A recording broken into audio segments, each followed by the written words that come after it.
Poderoso, invencible, admirable, grande, fuerte, Dios, Rey de Reyes, asombroso.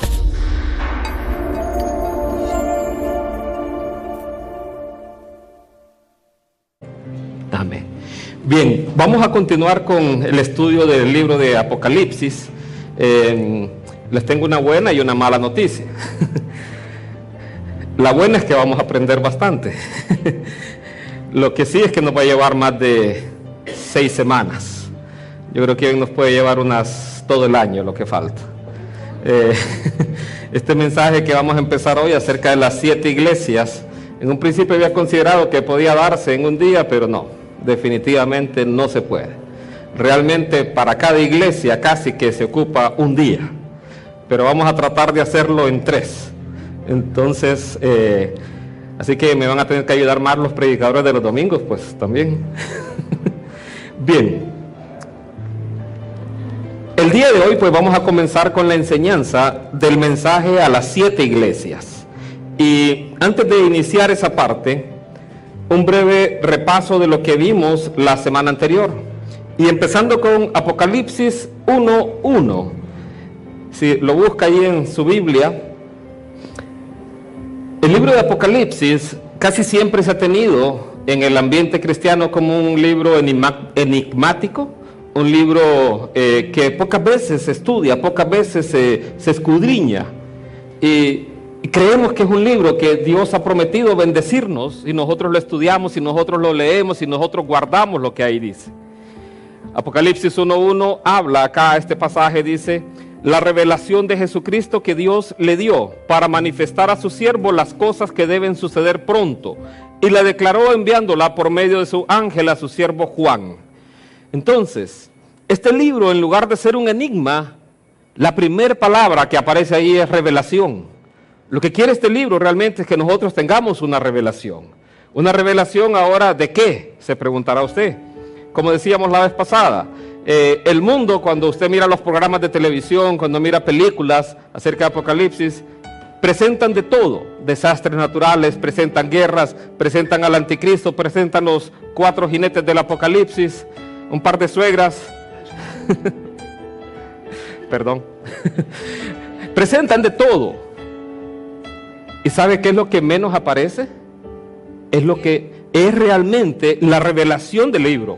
La revelación del libro es Jesucristo, no es nadie más. Es Jesucristo en su segunda venida como Rey de Reyes y Señor de Señores. Así que el libro lo que busca es que nosotros conozcamos. Dice que el Señor ya no nos llama siervos, nos llama amigos. ¿Por qué? Porque Él nos revela las cosas que nosotros vamos a conocer, las cosas que van a suceder. Y aquí a Juan le dijo: escríbele a todos los siervos que estudiábamos el domingo pasado, aquellos que somos esclavos, esclavos por amor, escríbele a ellos que para ellos es esta carta. No es para el mundo, no es para gente que anda perdida, es para la iglesia. Escríbele a los siervos, que ellos sepan qué es lo que va a suceder. Entonces, lo primero que tenemos que recordar es que el libro de Apocalipsis es una revelación. La palabra Apocalipsis significa revelación. En el idioma inglés, el libro no se llama Apocalipsis, se llama Revelaciones, precisamente, porque es la revelación de Jesucristo. Lo segundo, otra cosa que aprendimos está en Apocalipsis 1:19. Este versículo es un versículo clave para el entendimiento y la interpretación del libro de Apocalipsis. Apocalipsis 1:19 habla, dice así: escribe las cosas que has visto, y las que son, y las que han de ser después de estas. Este versículo describe cómo está estructurado el libro de Apocalipsis. Tiene 3 grandes secciones: las cosas que son, las cosas que has visto, las cosas que son y las cosas que han de ser después de estas. La semana anterior estudiábamos las cosas que son, o sea, lo que era presente en ese momento ahí en Apocalipsis, y cuando se escribía el libro, y era precisamente la revelación que Cristo ya le había dado a Juan, lo que él ya había visto. Hoy vamos a empezar a ver las cosas que son, y que en aquel tiempo eran las 7 iglesias, capítulo 2 y capítulo 3. Y de ahí habla las cosas que han de ser después de estas. Estas comienzan en Apocalipsis 4:1. El mismo versículo lo dice: te voy a revelar las cosas que van a suceder después de estas. Entonces, esas son las tres grandes secciones que tiene el libro. Las cosas que había visto Juan, que era la revelación de Jesús que se había presentado a él. Las cosas que son, era el estado de las iglesias en ese momento, que eso vamos a iniciar hoy. Y de ahí las cosas que van a suceder después de estas. La forma en que nosotros creemos que está el libro también es la forma de profecía. Una profecía que está por cumplirse, que se ha cumplido una parte, pero está por cumplirse también en su etapa final. Veamos también el pasaje de Apocalipsis 1:10. Aquí dice Juan: yo estaba en el Espíritu en el día del Señor. Cuando dice día del Señor se refiere al día domingo. Estaba en el Espíritu el día del Señor, y oí detrás de mí una gran voz como de trompeta, que decía: yo soy el Alfa y la Omega, el primero y el último. Escribe en un libro lo que ves y envíalo a las 7 iglesias que están en Asia: a Éfeso, a Esmirna, a Pérgamo, a Tiatira, a Sardis, Filadelfia y Laodicea. Estas 7 iglesias representan a todas las iglesias de todos los tiempos. El 7 representa plenitud. Mirábamos cuando decía de los 7 espíritus de Dios, que habla realmente, no es que son 7 espíritus santos, es un espíritu. Pero en Isaías 11:2 habla las características precisamente del espíritu: espíritu de Jehová, espíritu de conocimiento, espíritu de poder, espíritu de inteligencia, y así 7 características. Acá, cuando habla de 7 iglesias, les pregunto: ¿cuántas son las iglesias de Cristo? ¿Cuántas son las novias de Cristo? Una. Pero habla de 7 iglesias porque habla la representación de todas las iglesias a lo largo de la historia, a lo largo de los tiempos, en distintos lugares. Y de eso vamos a ver ese estado. El orden en que está cada una de estas iglesias es el orden en que se podía hacer el recorrido para entrega de la carta. Entonces, el lugar más cercano a Patmos era Éfeso, luego Esmirna, luego Pérgamo, así como está la ruta trazada ahí. En el sentido de las manecillas del reloj, así había que hacer el recorrido, hasta llegar a la última, que era Laodicea. ¿Qué más vimos la semana pasada? Apocalipsis 1:20. Apocalipsis 1:20. Dice así: el misterio de las 7 estrellas que has visto en mi diestra. La diestra se refiere a la mano derecha que has visto en mi diestra. Usualmente es como la mano que uno más usa. Es la mano que uno tiene como el poder ahí, como que uno tiene el control, la diestra. Dice: el misterio de las 7 estrellas que has visto en mi diestra y de los 7 candeleros de oro. Dice: las 7 estrellas son los ángeles de las 7 iglesias, y los 7 candeleros que has visto son las 7 iglesias.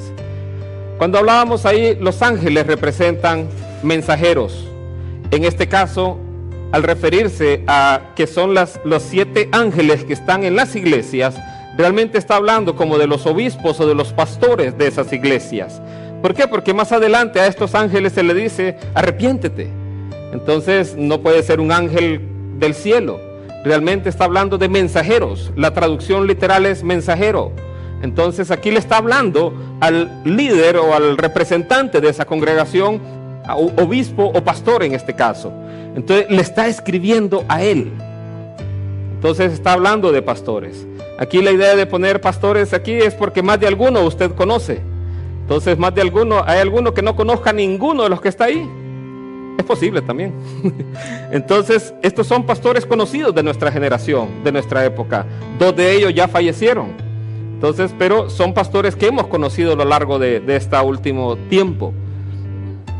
¿Ah? ¿Algunos? Algunos. A ver, por lo menos 2 veo yo que ya fallecieron: Adrian Rogers y David Wilkerson. Entonces, los otros creo que no. Los otros todavía no. Bien, entonces, el mensaje a las 7 iglesias. La primera iglesia es Éfeso. Y antes de comenzar con el mensaje de las 7 iglesias, quiero que vayamos al libro de Hechos. para que conozcamos cómo se originaron estas iglesias. Hechos 19:1. Aquí la iglesia de Éfeso es la iglesia que tiene la mayor parte de definición o de escritura en la Biblia en cuanto a su origen. Las otras 6 iglesias no aparece mayor historia de ellas, pero la iglesia de Éfeso sí. De hecho, ahí en la iglesia de Éfeso tiene un origen bastante privilegiado, podríamos decir. Ahí quien estuvo fue Pablo, estuvo como pastor Timoteo también, estuvo Apolos, estuvo Priscila, estuvo, ¿quién más? Bueno, o sea, todos ellos estuvieron ahí en Éfeso. O sea, el origen de esta iglesia fue bastante privilegiado. Imagínense cómo no quisiéramos tener a Pablo aquí, ¿verdad? Y hacerle un montón de preguntas. Yo tengo un montón que hacerle. Entonces, sería un gran privilegio, pues, poder aprender tanto de ellos. Entonces estuvieron Pablo, Timoteo, Apolos, Priscila, Aquila. Todos ellos estuvieron ahí en Éfeso. ¿Cómo se originó? Aquí, Hechos 19:1. Aconteció que entre tanto que Apolos estaba en Corinto, Pablo, después de recorrer las regiones superiores, vino a Éfeso. Pablo estuvo ahí, versículo 10. Así continuó por espacio de 2 años, de manera que todos los que habitaban en Asia, judíos y griegos, oyeron la palabra del Señor Jesús. 2 años estuvo ahí. Se cree que Éfeso fue la iglesia madre de todas las demás iglesias, porque aquí lo declara. Dice que estuvo ahí Pablo, y de ahí todos los que habitaban en Asia. Precisamente las 7 iglesias están en Asia. Entonces desde Éfeso se cree que llegó el evangelio a las otras 6 iglesias. Entonces, y Pablo estuvo ahí, imagínense, 2 años en ese momento. Lo que son estas iglesias hoy es la nación de Turquía. Ya muchas de estas ciudades son ruinas. Esta es de Éfeso precisamente. Entonces hoy son ruinas, pero es lo que hoy conocemos como la moderna Turquía, el moderno país de Turquía. Entonces ahí están identificadas las 7 iglesias. Pablo tenía una preocupación antes de dejar estas iglesias en su tercer viaje misionero. Él iba a Jerusalén y allá él iba a ser encarcelado. El Espíritu Santo mismo se lo había declarado. Entonces, y él tenía una preocupación. Y pasemos a Hechos capítulo 20. Y aquí Pablo se está despidiendo de esta iglesia. Dice así Hechos 20:17. Enviando pues desde Mileto a Éfeso, hizo llamar a los ancianos de la iglesia. Pablo trajo a los ancianos de la iglesia de Éfeso. Él los mandó a traer. Los ancianos se entienden como las personas que eran los responsables de la congregación en ese momento. Él los manda a llamar y veamos cuál es la preocupación de Pablo. Verso 29. Porque yo sé que después de mi partida entrarán en medio de vosotros lobos rapaces, que no perdonarán el rebaño. Y de vosotros mismos se levantarán hombres que hablen cosas perversas para arrastrar tras sí a los discípulos. Por tanto, velad, acordándoos que por 3 años, de noche y de día, no he cesado de amonestar con lágrimas a cada uno. La preocupación de Pablo en ese momento es que iban a entrar al rebaño lobos rapaces. O sea, personas que se iban a querer aprovechar de la congregación, de la iglesia, y iban a salir de ahí mismo, parecían hermanos, iban a salir de ahí mismo, de en medio de ellos, personas que se iban a querer aprovechar de la congregación. Esta es la advertencia que Pablo le da. Esto que está ocurriendo, la fundación de la iglesia de Éfeso y todas las demás, ocurrió 40 años antes de la carta de Apocalipsis. Ahora sí, pasemos al mensaje de la iglesia de Éfeso. Y para empezar vamos a ir al libro de Efesios, capítulo 1, versículo 15. Esta iglesia tiene una carta dedicada solamente a ella, la carta de los Efesios. Precisamente fue escrita por Pablo a esta iglesia. Efesios 1:15 dice así: por esta causa también yo, hablando Pablo, habiendo oído de vuestra fe en el Señor Jesús y de vuestro amor para con todos los santos, no ceso de dar gracias por vosotros, haciendo memoria de vosotros en mis oraciones. Aquí Pablo, ya encarcelado, le manda esta carta a la iglesia de Efeso. ¿Qué cosas resalta Pablo? Su fe en el Señor Jesucristo y su amor. 40 años antes de la carta de Apocalipsis, Pablo está reconociendo eso en esta iglesia. Esta iglesia, dice Pablo, tiene una gran fe en Jesús. Es una iglesia que tiene amor también por todos los santos. Y Pablo daba gracias por esta iglesia. ¿Qué ocurre 40 años después? Bien, a eso vamos. Cada mensaje a cada iglesia tiene una estructura que la sigue igual. La estructura que vamos a ver es esta. Primero, Jesús se presenta a la iglesia. La forma en que se presenta es muy particular para cada iglesia. Él se presenta de la manera que la iglesia necesita que se presente. Segundo, Jesús hace un reconocimiento a la iglesia. Esto que estamos viendo inclusive puede ser aplicado cuando usted va a amonestar a sus hijos. Usted reconoce primero lo que hace bien, luego viene la reprensión. Entonces, pero hay personas que de repente vienen de un solo con el fajazo. ¿Y por qué me pegaste? Que hice algo mal. No fuiste vos y se equivocó usted de repente. Pero Jesús acá nos enseña. Él reconoce lo que hacen bien, luego les reprende. Después Jesús le hace un llamado, una reflexión de qué es lo que Él espera. Por último, hace una invitación final y una promesa. Esta es la estructura que vamos a ver, que se repite en las en las iglesias que están ahí, estos 5 pasos. Apocalipsis 2:1. Dice así. Veamos cómo se presenta Jesús a la iglesia de Éfeso. Escribe al ángel de la iglesia en Éfeso: el que tiene las 7 estrellas en su diestra, el que anda en medio de los 7 candeleros de oro, dice esto. Vea cómo se presenta Jesús. Se presenta como el que tiene las estrellas en su mano, en su diestra. ¿Qué eran las estrellas, se recuerda? Los pastores, los obispos, los líderes de las congregaciones. Entonces Jesús le dice: yo soy el que sostengo a cada pastor. Yo soy el que tengo en mi mano a cada uno de ellos. Entonces esta es la forma en que Él se está presentando. Y esta es una forma que nosotros tenemos que entender. Nosotros realmente estamos en su mano. O sea, Dios nos sostiene con su diestra. Ya vamos a ver el pasaje. Entonces aquí Jesús les está recordando a ellos: yo soy el que sostengo a cada uno de los pastores. Y además dice: soy el que anda en medio de los 7 candeleros de oro. ¿Qué es un candelero? ¿Se recuerda que estudiábamos? Era la iglesia. El candelero es la iglesia. Entonces dice Jesús: yo soy el que ando en medio de los candeleros. Yo soy el que estoy en la iglesia. Yo soy el que está en medio de la iglesia. Y esto nos hace una reflexión muy importante. El centro de nuestra adoración debe ser Cristo. El centro de nuestro mensaje tiene que ser Cristo. El centro de todo lo que nosotros hagamos tiene que ser Jesús. El único que se tiene que llevar toda la honra y toda la gloria es Él, nadie más. Entonces Jesús tiene que estar en el centro.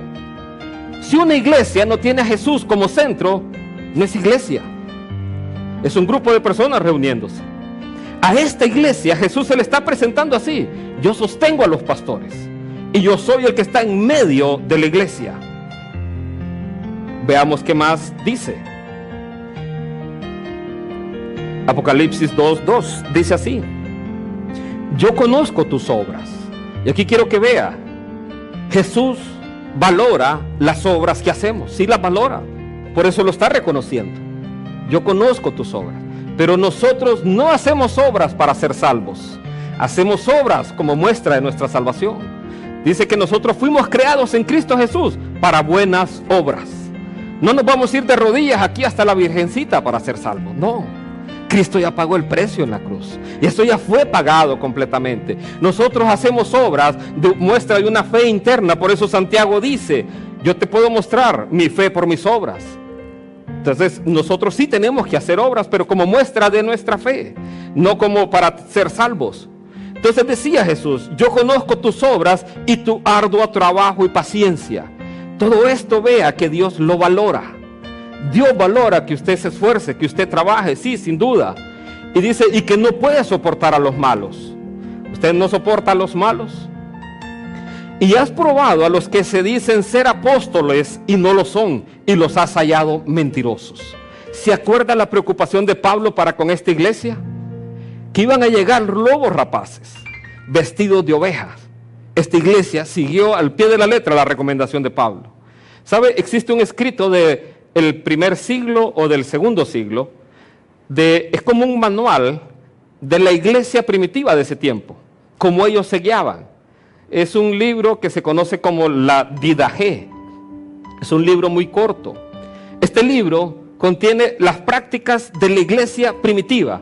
Creo que ahí esa iglesia en particular que tenía este libro, tenía una combinación entre judío y cristiano, porque decían, si tú ayunas, no ayunes como los hipócritas, que ellos ayunan 2 días, dice. Ayunan el día 1 y el día 6, por decir cualquier cosa. Nosotros no vamos a ayunar como ellos, vamos a ayunar el día 2 y el día 5. Entonces, por eso es una mezcla entre el legalismo y cristiandad. Pero tiene un apartado muy interesante acerca de los falsos apóstoles. Dice, si un apóstol viene a ti y se queda un día en tu casa, recíbele. Si se queda 2 días, perfecto, dice, tal vez es una emergencia.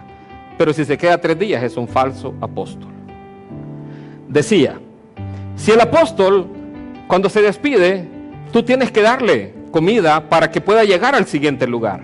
Pero si él te pide dinero, es un falso apóstol. Si alguien, un profeta, dice, diciendo que habla por el Espíritu, te pide dinero, es un falso profeta. Enseñanzas de la iglesia primitiva del primer y del segundo siglo. Así identificaban ellos los falsos profetas y los falsos apóstoles. Si usted aplicara esas reglas a lo que ve en televisión hoy o lo que escucha en la radio, ¿cuántos saldrían aplazados? Sí. Un día de esto les voy a compartir el libro, lo tengo en electrónico, es cortito, solo son 16 capítulos, muy cortos, cada uno como de 6 versículos cada uno. Es muy bonito, habla inclusive acerca del aborto. Que aunque una persona saliera embarazada de una orgía, dice, no tiene que abortar. Entonces habla de principios que aplicaba la iglesia primitiva de aquel tiempo. Claro, es una mezcla legalista y también entre judío y cristiano, por eso no se los enseño, miren, ahí dice la Didache, no, eso no lo vamos a hacer. Bien, entonces aquí dice, has probado a los que se dicen ser apóstoles y no lo son, y los has hallado mentirosos. ¿Qué más dice? Y has sufrido y has tenido paciencia y has trabajado arduamente por amor de mi nombre y no has desmayado. Vea que todo esto Dios lo reconoce, Jesús lo reconoce. Ninguna obra en el Señor es en vano. Nada de eso es en vano. Entonces, aquí esta iglesia era una iglesia que se esforzaba, trabajaba mucho, hacía muchas cosas bien. Sigamos leyendo. Verso 6. Viendo todo lo que Dios reconocía en ellos. Pero tienes esto, que aborreces las obras de los nicolaitas, las cuales yo también aborrezco.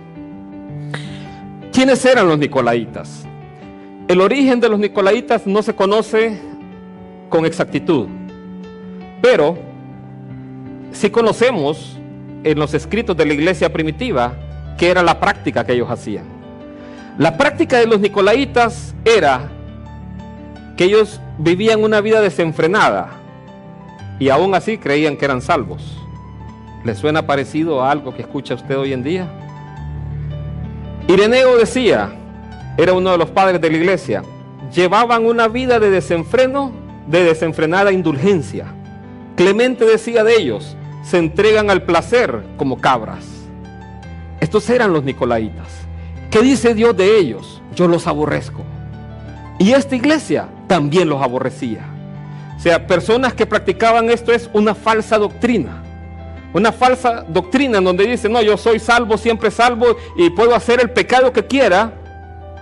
Pero Dios dice, yo los aborrezco. Esa es una doctrina falsa que aún en día, hoy, puede estar existiendo en muchas congregaciones. De ahí, ¿qué más dice? Quiero que busque Salmos 83, antes de ver la reprensión que Jesús hace a esta iglesia. Salmos 83. Cuando Jesús se presenta, Él se presenta de cierta manera. Aquí se presentó como el que sostiene en su diestra a los ángeles, en este caso a los mensajeros, a los pastores, a los obispos. Salmos 83, 8. Dice así: está mi alma apegada a ti, tu diestra me ha sostenido. Este salmo habla precisamente de que su diestra es la que nos sostiene, pero nuestra alma tiene que estar apegada a ellos. Cuando Jesús le recuerda eso, de que Él sostiene en su diestra a los pastores, Él quiere también de alguna manera traer a memoria la misma palabra de Dios. El versículo 1 dice esto: Dios, Dios mío eres tú, de madrugada te buscaré, mi alma tiene sed de ti. Mi carne te anhela en tierra seca y árida donde no hay aguas. ¿Está malo el versículo? Debe ser el Salmo 8 entonces. 63, perdón. 63. Entonces, cuando dice tu diestra me sostiene, David acá, él también daba a entender que nuestra vida tiene que estar pegada a Él, tiene que estar en una dependencia completa de Él. Como decía el campamento, conectados con Dios. Entonces eso es lo que Jesús buscaba al recordarles que su diestra les sostenía. ¿Por qué? Porque el problema era este. Apocalipsis 2:4. Pero tengo contra ti que has dejado tu primer amor. Por eso Jesús se presentaba como el que les sostiene. Por eso Jesús se presentaba como el que tiene que estar en medio de la iglesia. Por eso Él tiene que ser el centro de la congregación. Nadie más. El único es Él. Si nosotros empezamos a perder nuestra relación con Dios, supóngase acá, venimos nosotros y nos empezamos a llenar de actividades. Tantas actividades que a usted no le queda tiempo de orar, de leer su palabra. ¿Qué va a pasar con el tiempo? Con el tiempo usted nunca aprendió a orar, nunca aprendió a leer la palabra. Cualquier falsa doctrina se puede infiltrar en la congregación. ¿Por qué? Porque nadie conoce la palabra de Dios. Nadie conoce a Dios mismo. Nadie ha nacido de nuevo. Y así como entran personas, así salen iguales. Entran muchos, salen muchos. ¿Por qué? Porque ya no está Dios ahí.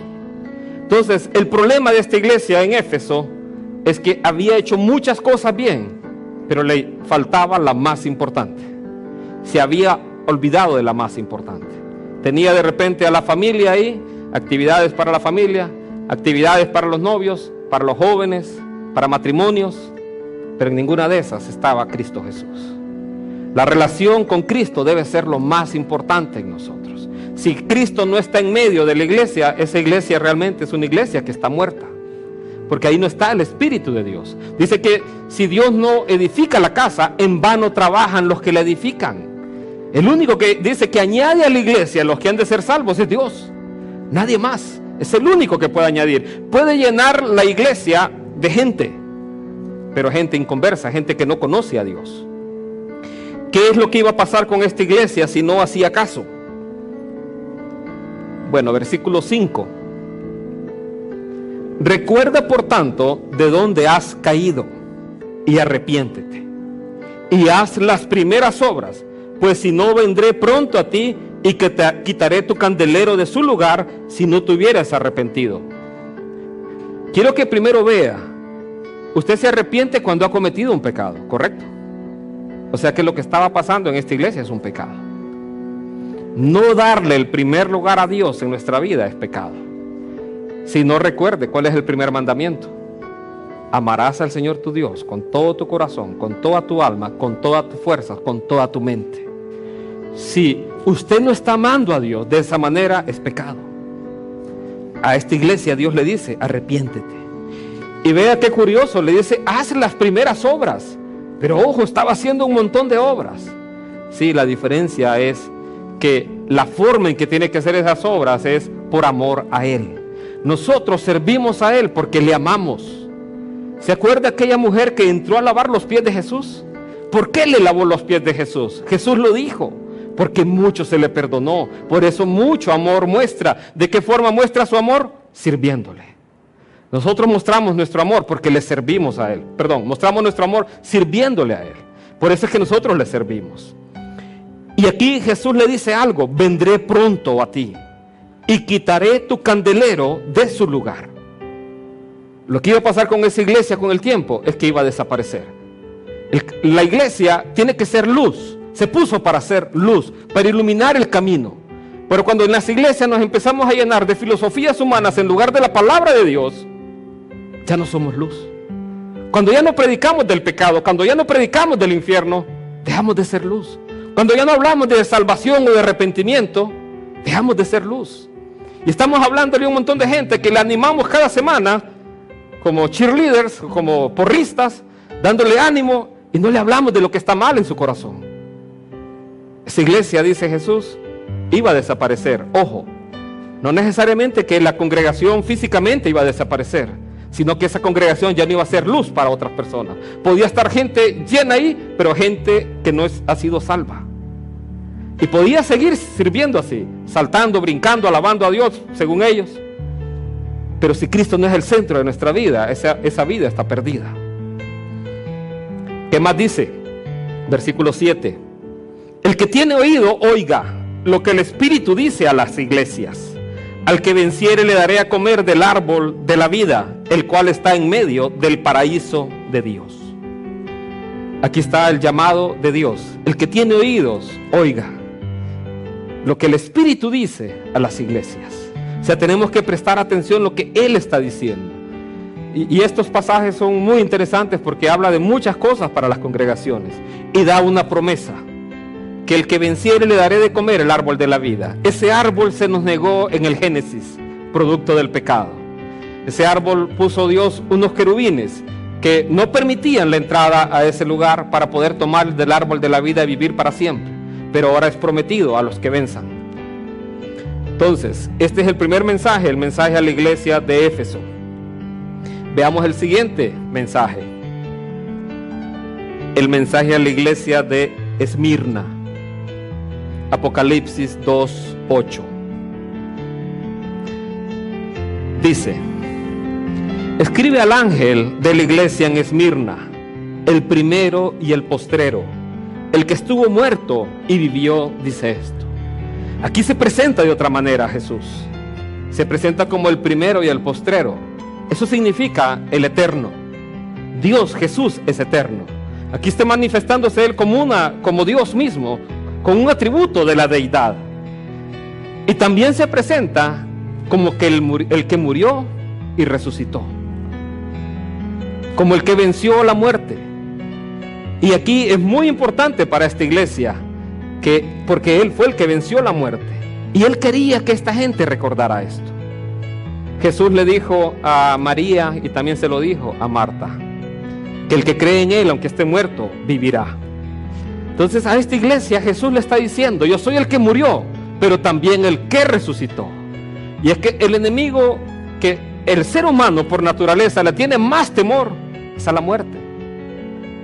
Que de repente le puede caer un rayo, que de repente lo pueden asaltar en la casa, y la gente se llena de temor. Pero Jesús le dice: yo soy el que murió, pero también el que resucitó. Entonces así se le muestra a Él. Ningún líder en cualquier otra religión o cualquier parte del mundo puede presentarse de esa manera. Solo Cristo Jesús, porque es el único que dejó la tumba vacía. De ahí nadie más dejó la tumba vacía. Todos ahí están. Versículo 9.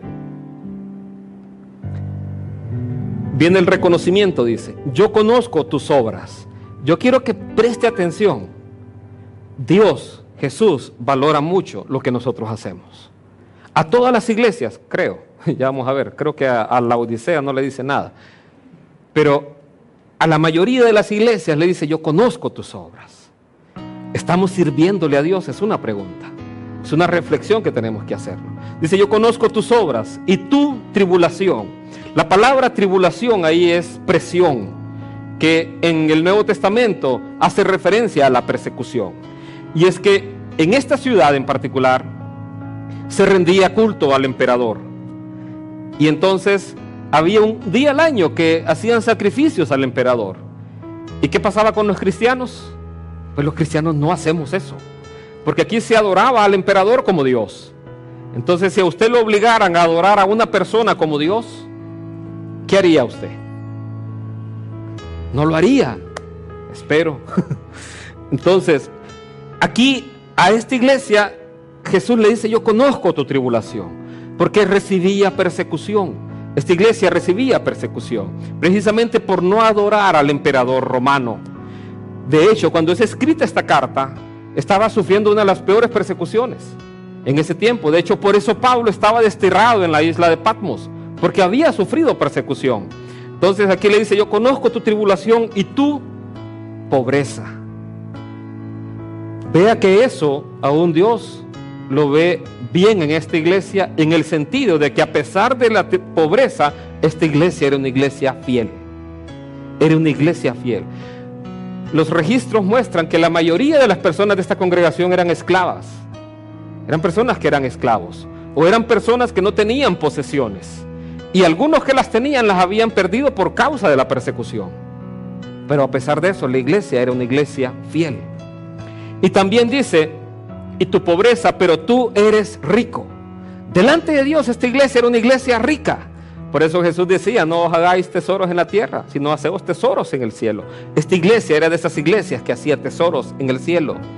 También conocía, Jesús dice, y la blasfemia de los que se dicen ser judíos y no lo son, sino sinagoga de Satanás. Los judíos, inconversos en este caso, la Biblia llama que no son verdaderos judíos, sino que el verdadero judío es aquel que es del corazón. Eso lo dice el libro de Romanos. Entonces aquí dice: estos judíos sí eran judíos de raza judía, pero Jesús no los miraba así, sino los miraba como sinagoga de Satanás. ¿Por qué? Porque esta iglesia, producto de los judíos, era considerada atea por parte de los romanos, porque los judíos decían: ellos no creen en Dios. También era considerada una iglesia que era rebelde, que se sublevaba al emperador por no adorarlo. ¿Y quiénes eran los que lo sapeaban? Pues los judíos. Entonces, y los judíos creaban eso precisamente. Quiero que veamos el versículo 10. Dice así: no temas en nada lo que vas a padecer. He aquí, el diablo echará a algunos de vosotros en la cárcel, para que seáis probados y tendréis tribulación por 10 días. Sé fiel hasta la muerte y yo te daré la corona de la vida. ¿Cuál es la reprensión para esta iglesia? Ninguna. No hay ninguna reprensión para esta iglesia. ¿Cuál es el llamado que Jesús les hace? No tengan temor. No tengan temor. Le dice: no temas. ¿Qué cosas le causan temor a usted? Hay cosas que le causen temor. Hay cosas que le quitan la paz, que le dan preocupación. Jesús a esta iglesia se presentó como el que vivió y también resucitó, como el que murió y resucitó. Y le dice a esta iglesia: como yo morí y yo resucité, no tengan temor. Algunos de ustedes van a ser echados en la cárcel y otros van a ser probados hasta la muerte. Entonces Jesús le decía eso. Por eso esta carta, Apocalipsis, es escrita a sus siervos, aquellos que le aman hasta la muerte. Personas, ¿sabe? Los periodos de persecución de la iglesia son los periodos donde la iglesia se purifica más. ¿Por qué razón? Porque solo los verdaderos creyentes quedan en las iglesias. Los otros salen corriendo. Entonces, aquí habla precisamente de esa persecución que vivió esta iglesia. Hubo un hombre registrado en la historia de esta iglesia, que Susan comentó el domingo. Se llamaba Policarpo.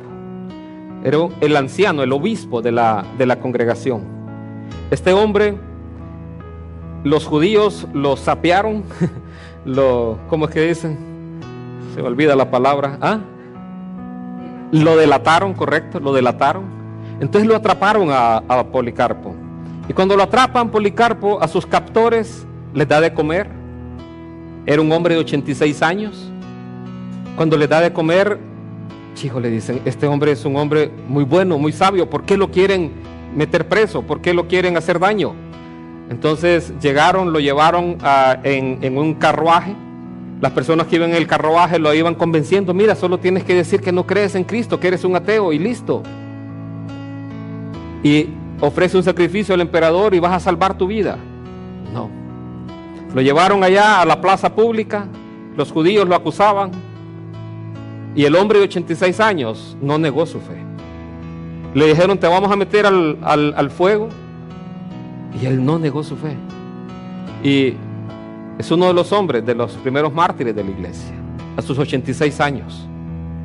¿Por qué lo hizo? ¿Qué lo motivó realmente a hacerlo?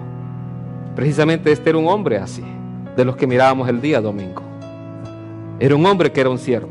¿Sabe qué significa la palabra Esmirna? Significa mirra.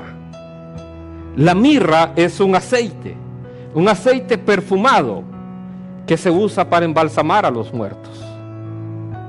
Entonces Esmirna es la iglesia sufriente, representaba a la iglesia sufriente, y la iglesia esta sufrió. Al final vamos a dar otro punto de vista sobre esto de las iglesias también, al finalizar las 7 iglesias, un punto de vista muy interesante. Entonces, ¿qué más le dice Jesús a esta iglesia? Versículo 11. El que tiene oído, oiga lo que el Espíritu dice a las iglesias.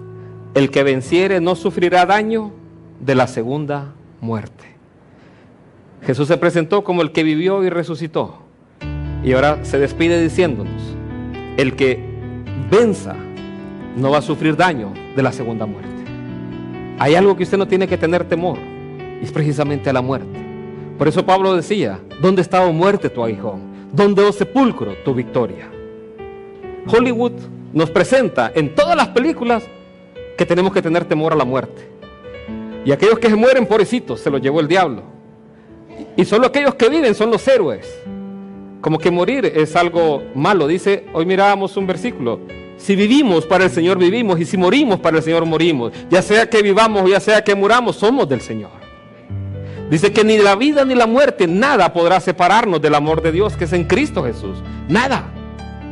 La muerte es solamente un paso más cerca está de Dios, más bien. Allá ya está en mejor vida. Vamos a ver la última iglesia del día de hoy. Pérgamo. Apocalipsis 2:12. Dice así: y escribe al ángel de la iglesia en Pérgamo, el que tiene la espada aguda de 2 filos, dice esto. Imagínense, Jesús aquí no se presenta como el Cordero de Dios, no se presenta como el que vivió y resucitó, no se presenta como el buen pastor, como quisiéramos, ¿verdad?, que se presentara así. Se presenta como el que tiene la espada de 2 filos. Algunos dirán: qué bendición, es para defenderme. Se presenta así porque viene en juicio.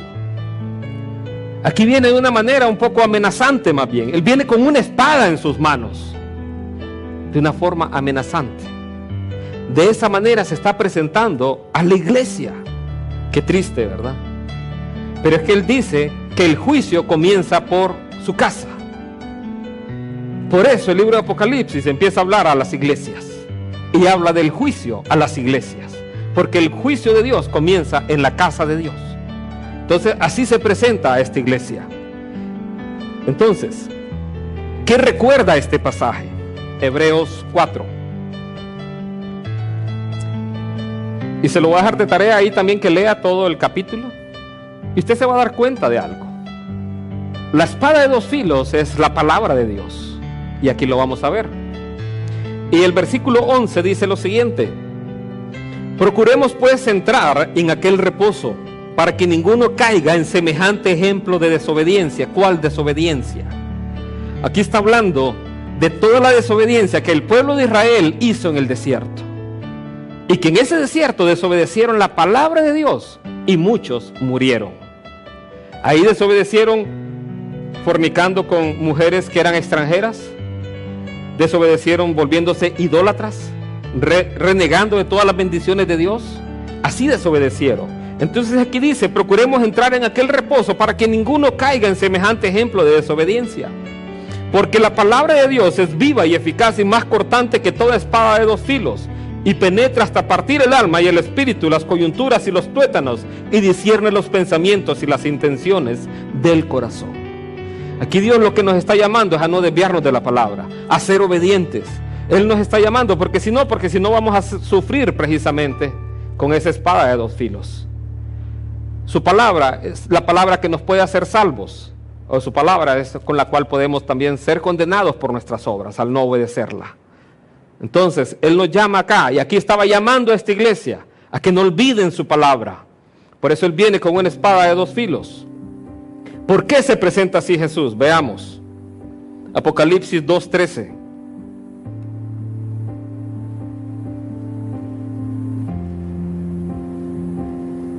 Dice así: yo conozco otra vez tus obras. Otra vez Jesús alabando, en este caso, las obras que hacía.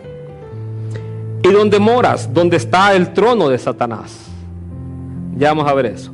Pero retienes mi nombre y no has negado mi fe, ni aun en los días en que Antipas, mi testigo fiel, fue muerto entre vosotros, donde mora Satanás.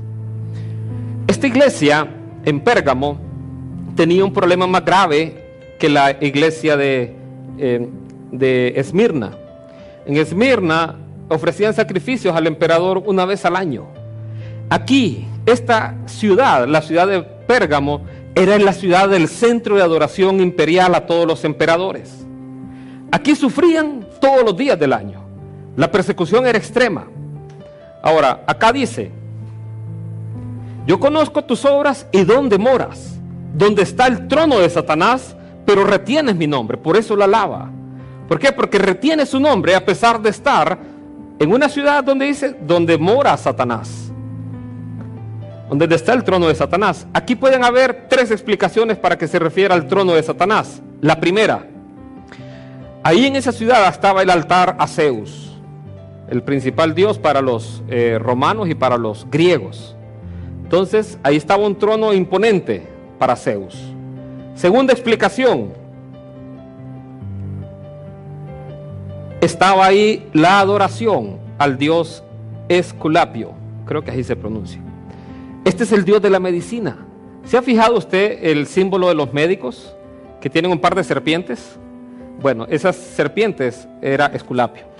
El dios de ellos era representado por una serpiente. El culto de adoración para esta gente era, tenían un montón de serpientes ahí, y la gente, si entraba ahí y una serpiente le daba una mordida, representaba que esta persona iba a ser sana por el dios Esculapio. Entonces ellos adoraban a este dios. Y la serpiente, como ustedes bien saben, precisamente así se representa a Satanás. Y la otra posible explicación del trono de Satanás era la adoración al César. La adoración a César como Dios. Ese era el culto, el centro de la adoración imperial al César era ahí, en esa ciudad de Pérgamo. Entonces dice acá: yo conozco tus obras y dónde moras, donde está el trono de Satanás, pero retienes mi nombre. Ser alguien ahí que decir yo soy cristiano, ahí era correr peligro su vida. A pesar de eso, esta iglesia lo hacía. Y dice: y no has negado mi fe. Por eso, su fe se refiere a la fidelidad. Ni aún en los días en que Antipas, mi testigo fiel, fue muerto entre vosotros. De Antipas casi no hay registros. ¿Quién fue? Solo hay una leyenda. La leyenda dice que a Antipas lo metieron dentro de una vaca de metal, y esa vaca de metal le metieron fuego para que él se cocinara adentro. Entonces acá dice que ni aun cuando él fue muerto, esta iglesia negó su fe. O sea, no se llenaron de temor y salieron corriendo. Pero ¿cuál era el problema de esta iglesia? Y esta es una reflexión muy importante para la iglesia de este tiempo. Verso 14. Dice así: pero tengo unas pocas cosas contra ti, que tienes ahí a los que retienen la doctrina de Balaam, que enseñaba a Balac a poner tropiezo ante los hijos de Israel, a comer de cosas sacrificadas a los ídolos y a cometer fornicación. Y también tienes a los que retienen la doctrina de los nicolaitas, la que yo aborrezco. ¿Cuál era el reclamo de Dios para esta congregación? Quiero que note algo. Jesús no está reclamándole a los nicolaitas, ni a Balaam, ni a los que tenían esa doctrina. La está reclamando a la iglesia por permitir que gente que tenía una falsa doctrina estuviera ahí en esa congregación. Por eso les está reclamando. ¿A quién dirige la carta? La dirige al ángel, al pastor, a la autoridad en esa congregación. Yo quiero que vea cómo es Dios con el pecado, cómo es Dios con la falsa doctrina. Es radical. De hecho, nos llama a que si alguien viene con una doctrina que no es la del Señor Jesús, ni siquiera le digamos bienvenido. ¿Ha leído eso en la palabra de Dios? Así lo dice. ¿Qué pasaba con esta iglesia? Había ahí en la congregación gente. ¿Se acuerda que Efeso era reconocida porque aborrecía a los nicolaitas? Los nicolaitas estaban fuera de la iglesia. Ahora los nicolaitas ya están ahí, son parte de los miembros. Ahí los chequeaban en la lista de diezmos, de los que daban ahí ofrenda y todo. Les daban privilegios ahí, leer la Biblia, darle clase a los niños. Ya formaban parte de la congregación. Y las autoridades no estaban haciendo nada. ¿Cuál es la doctrina de Balaam? Balaam, lo que enseña la Escritura, es un profeta del Antiguo Testamento, un falso profeta, que el rey lo buscó, el rey Balac lo buscó para que maldijera al pueblo de Israel por dinero. Entonces al final no pudo hacerlo porque el Espíritu de Dios no lo dejó a Balaam, pero Balaam le enseñó a Balac cómo poner tropiezo a Israel, precisamente con naciones extranjeras, para que los hijos de Israel tuvieran relaciones, cometieran fornicación con personas extranjeras. Por eso le enseñó a fornicar. Fornicación, espiritualmente hablando, también habla de, en este caso, falsas doctrinas. Entonces Balaam representa a aquellos que se mueven por el interés económico. Esta iglesia entonces se estaba moviendo por interés económico, un grupo de ellos. También les estaba enseñando a cometer idolatría. ¿Cómo se enseña hoy a cometer idolatría en las iglesias? Cuando le ponen ahí, mire esta madera de la cruz de Cristo, órele. O un vasito de agua enfrente de la televisión, o la arena del Mar Muerto, o ¿cuál? ¿Cómo se hace ese? El arroz, dice. Ese no lo sé. La rosa de Guadalupe. Las imágenes, los santos, aún, póngame atención en esto, aún los mismos pastores. Escuchaba hace poco alguien que decía una barbaridad. Decía que Adán estaba embarazado, estaba preñado y de ahí salió Eva. ¿Sabe qué es lo más triste de eso? Que la iglesia le aplaudía. Por eso le decía, en Éfeso empezó todo perdiendo el amor. Cuando perdemos el amor ya no queremos tener comunión con Jesús, ya no queremos leer su palabra. Y se empiezan a filtrar esas enseñanzas falsas. ¿Sabe que hoy la gente dice, tengo una nueva revelación, pero es una revelación que no está en la palabra, es una revelación que Dios me acaba de dar? Eso ya ocurrió en el pasado. Pasó con la siguiente iglesia que vamos a estudiar. Ya pasó en el pasado. Esta persona decía, tengo una revelación de Dios, se basaba en sus propias cosas que había soñado, que después de comerse una hamburguesa de Bigos a las 11 de la noche, soñó, y entonces eso le venía a decir, esta es la nueva revelación de Dios. Pues esta mujer que dijo que Adán estaba preñado, toda la iglesia le aplaude, toda la iglesia la alaba. Entonces aquí dice, a la iglesia el reclamo es que estaba permitiendo que en la congregación estuvieran personas que tenían una doctrina falsa, y que en este caso estaba precisamente ya afectando ahí a la congregación. Antes los nicolaitas estaban fuera, hoy están perteneciendo a la iglesia. Ya va a ver qué pasa con la siguiente iglesia. Entonces dice, y Dios se enoja, como les decía, no con los nicolaitas, no con los de Balaam, sino que se enoja ¿con quién? Con la iglesia. Por ejemplo, si el hijo de quién? Mauricio. Por ejemplo, si el hijo de Mauricio hiciera algo malo, ¿usted lo castigaría, Wendy? Usted lo castigaría. ¿Al hijo de Mauricio? No. Si se lo castigan fue Wendy.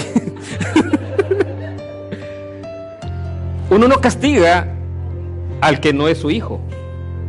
Dios al hijo que ama disciplina. Entonces Jesús está dirigiendo esta carta a la iglesia. Y a ellos es que está reprendiendo, porque estaban permitiendo eso. Yo quiero que vea cuán celoso es Dios, aún con la enseñanza. Por eso las personas que predicamos tenemos que ser bien cuidadosos de lo que enseñamos. Porque podemos recibir mayor condenación si estamos enseñando mal. Podemos ser tropiezo a otras personas. Entonces, aquí en esta iglesia, los nicolaitas, así como lo explicamos antes, lo que enseñaban era el libertinaje. No, mira, si ir a fiestas, ahí no te preocupes. Si Dios conoce el corazón. Si solo es un trago. Y ahí agarra pata, ¿verdad? Yuscarán. O, no, después me arrepiento, ¿verdad? Entonces, si nadie me ve, de todas formas, ahí encontraron un doctor, ¿verdad? Entonces, y así, o sea, gente que uno no conoce, entonces, que uno puede decir, pero esta iglesia permitía a los nicolaitas que enseñaban que el libertinaje era permitido. ¿Por qué? Porque somos salvos por fe, no por obras. Entonces, no importa lo que usted haga, usted es salvo siempre. ¿Será correcto eso? Eso es no estudiar la palabra de Dios. Porque el que practica el pecado no ha nacido de nuevo. El que practica el pecado es hijo ¿de quién? De Satanás. Duele, pero así es. El que es hijo de Dios no practica el pecado. Veamos qué le decía Jesús a esta iglesia al finalizar. Verso 16. Por tanto, arrepiéntete, pues si no, vendré a ti pronto y pelearé contra ellos con la espada de mi boca. Entonces Jesús les decía, arrepiéntanse. A la iglesia le está diciendo, arrepiéntanse. Entonces, nosotros como hijos de Dios, como creyentes, si hay algo que tenemos que hacer es creer su palabra, estudiar su palabra, no olvidarla. Dice, nunca se aparte de tu boca este libro de la ley, sino que medita en ella de día y de noche, para que guardas y hagas conforme a todo lo que en ella está escrito, porque entonces harás prosperar tu camino y todo te saldrá bien. ¿Y sabe qué? El tiempo no es una excusa, porque eso que les acabo de decir, se lo dijo a uno de los hombres más ocupados de esta tierra, creo yo. Josué era el que tenía que liderar a la nación de Israel, al pueblo de Israel, a través de todo Canaán, a conquistar ese territorio. ¿Iba a estar libre? ¿Iba a tener tiempo ocioso Josué? Yo no creo. Tenía que mediar ahí entre todo ese pueblo. Y a ese señor, a Josué, Dios le dijo eso, que nunca se aparte de su boca ese libro de la ley. Así que donde está, vamos a inclinar nuestro rostro.